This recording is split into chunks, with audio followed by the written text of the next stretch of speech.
So what do Dr. Seuss and Shakespeare have in common? Let's check out two selections from some of their most famous works. From Shakespeare's Sonnet 18, it begins, "Shall I compare thee to a summer's day? Thou art more lovely and more temperate. Rough winds do shake the darling buds of May, and summer's lease hath all too short a date." Dr. Seuss's book, Oh, the Places You'll Go, begins, "You have brains in your head, you have feet in your shoes. You can steer yourself any direction you choose." Both of these excerpts have rhyme, rhythm, and meter. In other words, they have predictable forms that we've come to expect from traditional poetry. Other traditional forms of poetry that have all or some of these characteristics are limericks. There was an old man with a beard who said, "It is just as I feared. 2 owls and a hen, 4 larks and a wren, have all built their nest in my beard." Haikus. An old silent pond. A frog jumps into the pond. Splash. Silence again. Or ballads and odes, which among other traditional forms of poetry have rhyme, meter, and rhythm. But does poetry require rhyme, rhythm, and meter in order to be considered poetry?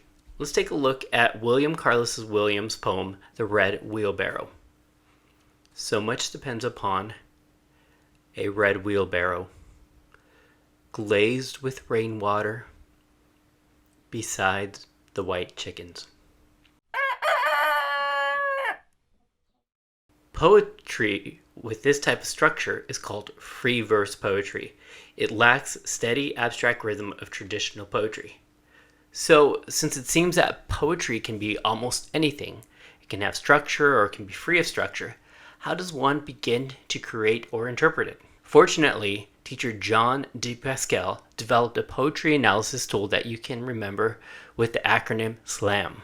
So you begin by examining the structure of the poem. Is it a sonnet, a haiku? Is it free verse? How are the line breaks structured? How are the stanzas organized? Does it have punctuation? How does the structure affect the meaning of the poem? Next, we look at the language. Does it have figurative language such as similes, metaphors, and personification? Is there sensory language?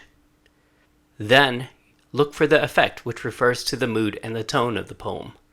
Mood is about how the poem makes you feel, and what language in the poem makes you feel that way. And tone is about how the author wants you to feel when you read the poem. Finally, you're ready to interpret the meaning. What is the subject of the poem? What is the central message or theme of the poem? When we apply SLAM to Shakespeare's Sonnet 18, we can see that S, the structure is that of a sonnet with a clear rhyme scheme and rhythm and meter. L, Shakespeare uses a lot of figurative language. One of them is an extended metaphor which compares eternal love to a summer's day. A, the mood of the poem is very romantic and passionate, while the tone aims to be objective and adoring, which leads us to the M, meaning that true love has its challenges but is eternal. So whatever form of poetry you choose to write or analyze, remember to always be on the lookout for its structure, language, and effects, since it will help you to better understand its meaning.